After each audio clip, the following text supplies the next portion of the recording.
Well, it's Tuesday and today is Tip Tuesday and good morning. My name is Lorraine Brock.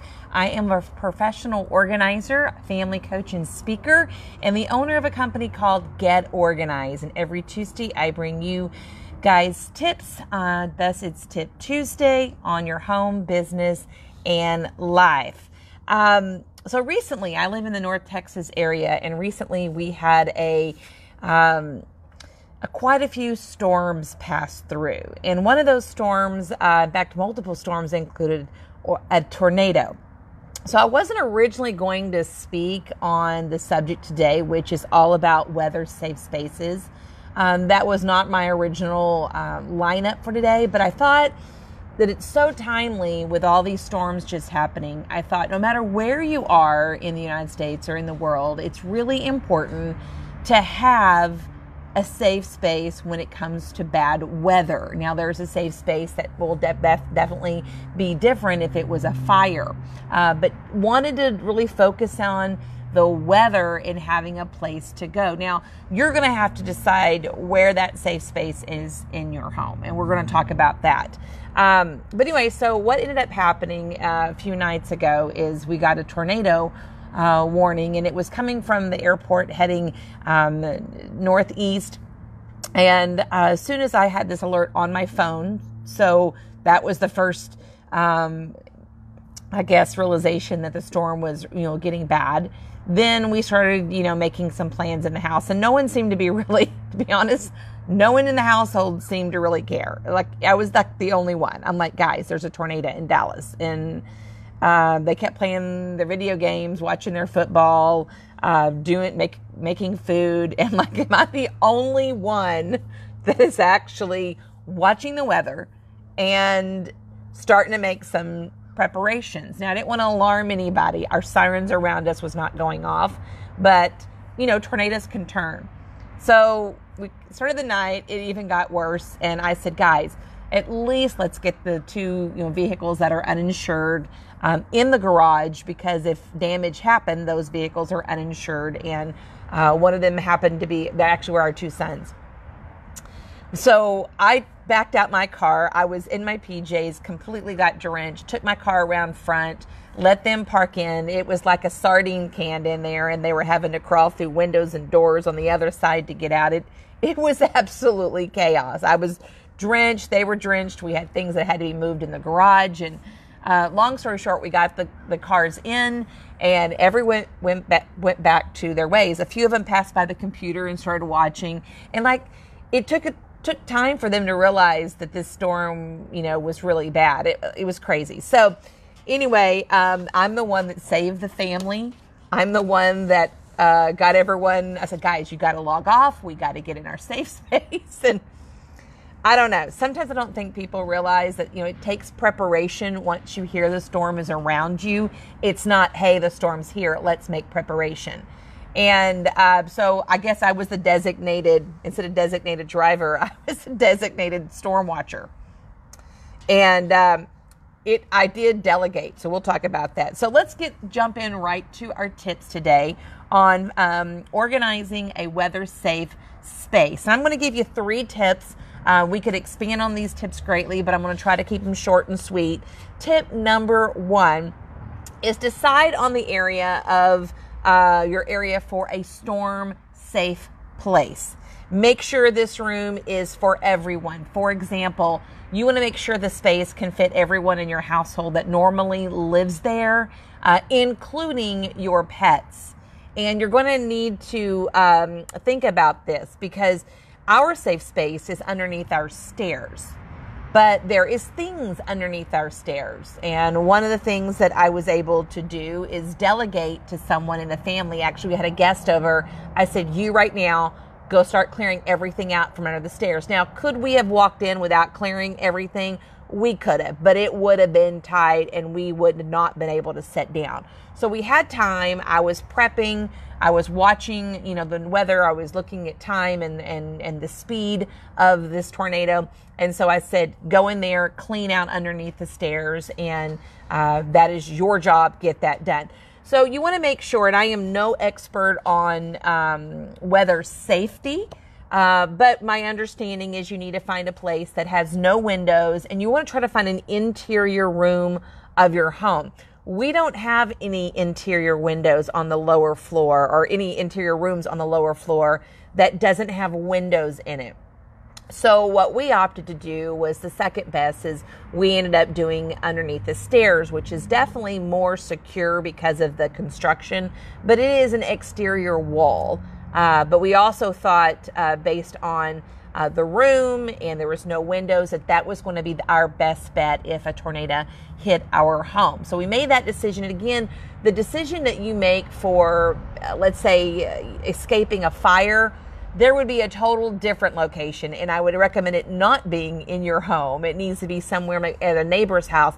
But when you're having to hunker down in your home and talking about more like tornadoes and severe storms, this would be someplace inside your home. Hopefully lower floor, definitely lower floor, and hopefully on an interior room. But sometimes you can't pull that off based on the design. So you got to decide that first. So everybody needs to know that. It's not good enough just to say, hey guys, where are we going to go? We really you need to have like a family. This is where we go when we have storms, and review this. I would review this a couple times a year with your family, and maybe you do it at holidays, maybe you do it during the summer months, but make sure your family knows where that safe space is, because you might not be home. And you might want to print out some instructions and put on that wall of that safe space. So if the kids are home maybe during the summertime or the spring and you're not there, they can actually see step number 1, step number 2. And don't make it lengthy, don't make it complicated. Just quick little short tips on what to do if the storm is coming. All right, tip number 2, give everyone a job. And we moved cars in. I delegated that. We got our go bag, which if you don't know what a go bag is, it's like a get out bag. It definitely had things in it that wasn't useful for tornadoes, but it also had useful things in it for tornadoes. So what I did is me and my husband both have an emergency go bag, and we keep them in our master closet. They're very big, they're very filled, and they're very heavy, but they're not heavy enough, too heavy that I cannot grab them. So I grabbed my go bag, I left my husband's. He was in that mode of I know you're watching it, I'm not really involved yet, which was fine. I was getting things ready. Grabbed my go bag. What it had in it was different things. For example, it has extra water, it had flashlight, matches, had emergency whistles, just different things in it that you would probably need in a case of emergency, but definitely not all emergencies. I told everyone, I said, everyone, if you got to go to the bathroom now. Don't if you don't have to go, make yourself go. I said, make sure who gets the dog, who gets the pet. I said, make sure everyone has a flashlight with them. So everyone started grabbing things like that. I had mine in my go bag. And the place that our safe space, we actually have flashlights on the door in pockets, a little organizing shoe organizer, we keep those in. So I was delegating responsibilities. I wasn't just doing it myself, but I was the one that was overall monitoring it and watching the news. So again, someone needs to be in charge, and whoever that is, it could be someone, probably definitely a parent, but it needs to be someone that's going to give it their full attention to watch the weather and to get things going. So tip number 3, create a container. It could be a backpack in my case. It could be a shelf with supplies on it that would have things in case you need to stay in there for some time. Or, in cases of tornadoes, sometimes you can get buried in there for some time and would need to be able to stay until you were rescued. Make sure the contents of that container or on that shelf is clearly labeled. I don't want just a container in there. I want it clearly labeled, what's in it, what it's used for. Extremely important. In fact, again, those instructions that you could put on a wall, I would highly laminate those instead of just using plain paper.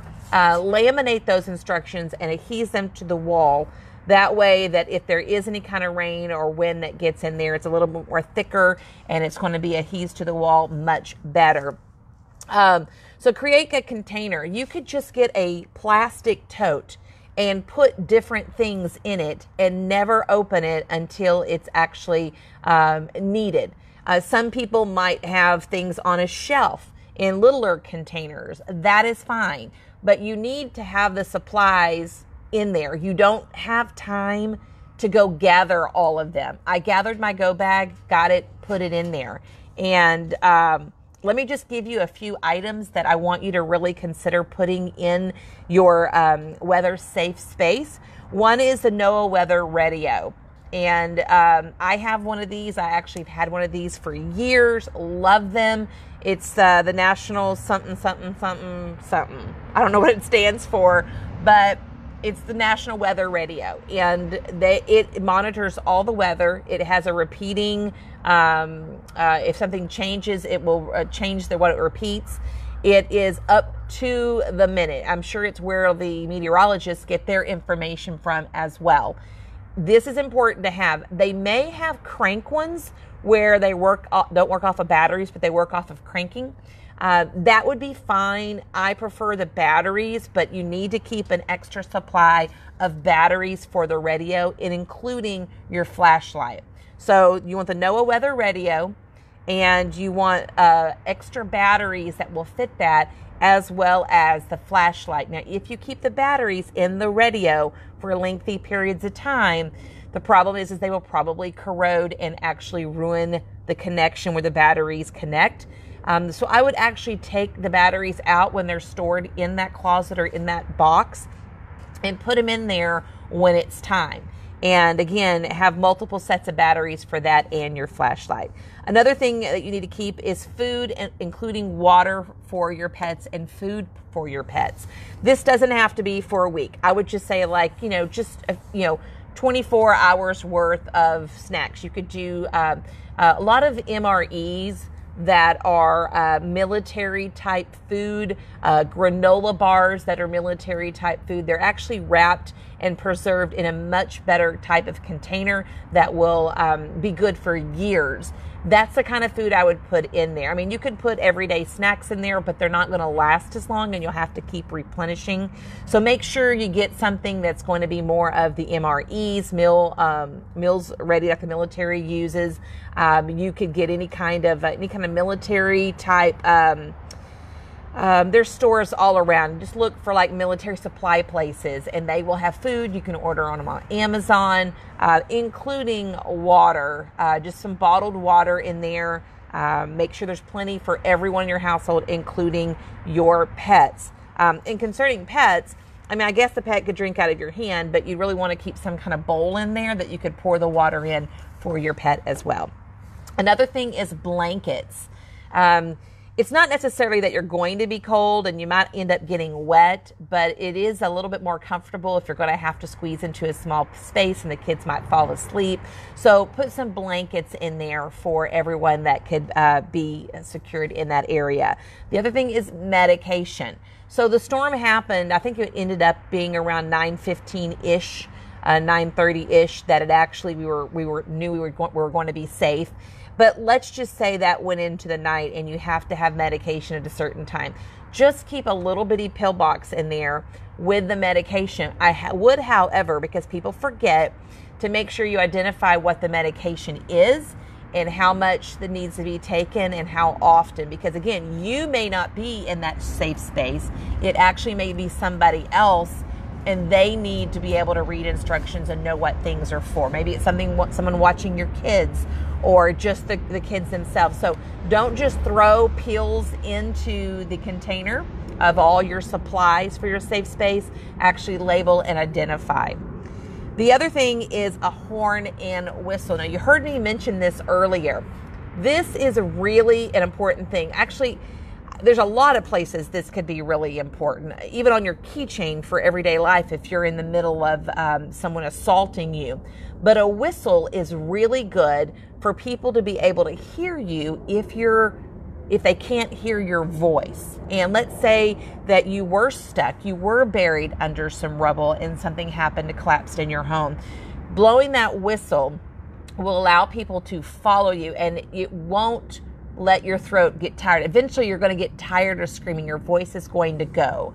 And I know we hate to think of that, but whistles are always great for emergencies. People's looking around and seeing where the noise is coming from. And I think having some whistles in there, just a couple whistles would be great.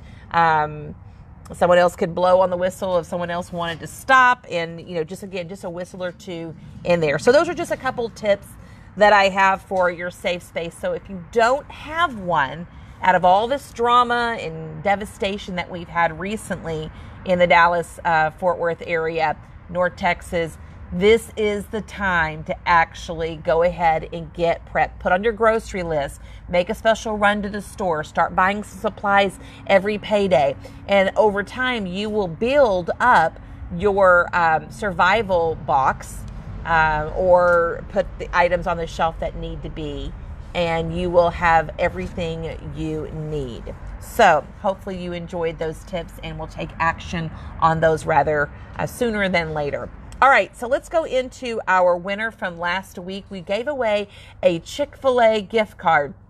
Making me hungry already. The winner was Melba Pryor. Melba, congratulations. That is currently in the mail to you, and we hope that you will enjoy Chick-fil-A, as you will know many people do, because the drive-thrus are always long no matter what time you go through. All right, our giveaway today, I mentioned whistles, so here we go. I have 2 whistles, and these are plastic whistles, so if they were to get wet, it wouldn't corrode. And these are emergency whistles, and we're going to give these away to someone, whoever leaves a comment down below.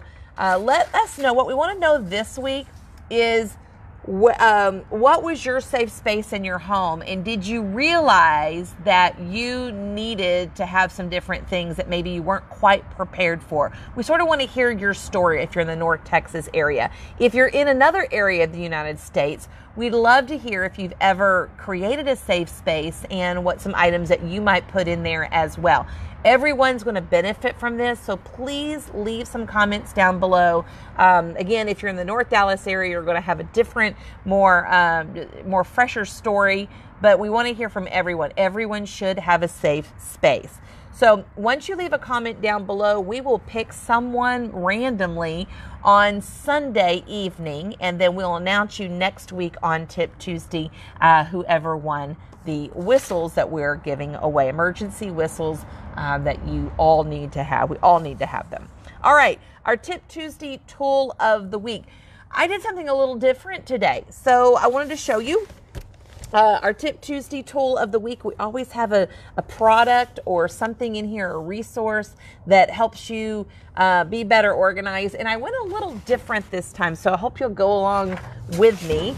I created recently, we had a women's event here with Get Organized, and we had a really great time at our women's event. It was fun, and I got to see a lot of fans of ours that had been following us from like the early years, like 2007, 2008. And one of the things that we gave them at this event was a list, here we go, of clutter-free gift ideas. And as you know, Christmas is coming up, and it is time to start thinking about shopping for people. But we're trying to keep the idea of clutter-free in the theme of giving for you guys this year. So if you can do some clutter-free gifts, this list is going to have a whole lot of ideas on there for you guys. And you'll be able to look through here and pick anything you like. This list could go on and on. We just had to cut it off. Absolutely had to cut it off. But it's going to be yours. All we need to know is just message us through our Facebook, or you can leave a comment in Facebook. Messaging would be best. And we will send this to you in a PDF, and you can look it over and hopefully have some great ideas for Christmas for your family and friends that are clutter-free gift ideas. All right, so next week on Tip Tuesday, we're going to have 3 great websites for staying organized. And I frequent some websites, and no, it's not Container Store. No, it's not IKEA. They sell product. They don't keep you organized. They just sell product. So it's not those sites. So I'm going to share 3 great websites for keeping organized next week. And as always, I like to include some kind of highlight of my company, Get Organized, on a service or something we do. And I wanted to concentrate on closets. And why closets? Because we're talking about safe spaces. And a lot of times those safe spaces are closets. So with closets, know that whether you're wanting your master closet to look like a boutique, or you're wanting a closet to be storing Christmas decor or holiday decor, and that has to also be your safe space, that our organizers are outstanding. They can make closets look like boutiques. They can come in and create your space with a safe space in mind. If that's going to be like dual things, like it's going to store holiday and it's also going to be your safe space. A lot of times closets are multi-purposeful. I mean, they have different things in there for different reasons, and they may not all go together. And the organizers are really great at maximizing space, and closets are one of those things. Whether it's a reach-in closet or a walk-in closet, they are excellent at doing that. Sometimes you might need new rods, you might need new hangers, you might need new shelving, and without a complete remodel, the organizers can measure, take pictures, and really go in there and look at your space, look what you're wanting to store, and come up with a brand new layout without having to do a remodel or something like California Closets. So our closets are just the important parts of what's storing a lot of our stuff that we often don't see, but we need to have a place to store. So a lot of stuff in our closets. Well, thank you for joining me on Tip Tuesday today, and enjoy this beautiful weather. I'm outside of my back porch today, and it's a little bitty nippy out here, so I have a little bit of fire going, and just really enjoying it. So I will see you next week on Tip Tuesday. And Tip Tuesday, again, is all about practical advice, sometimes funny, organizing talk on your home, business, or life. I'm Lorraine Brock with Get Organized. See you next week. Bye-bye.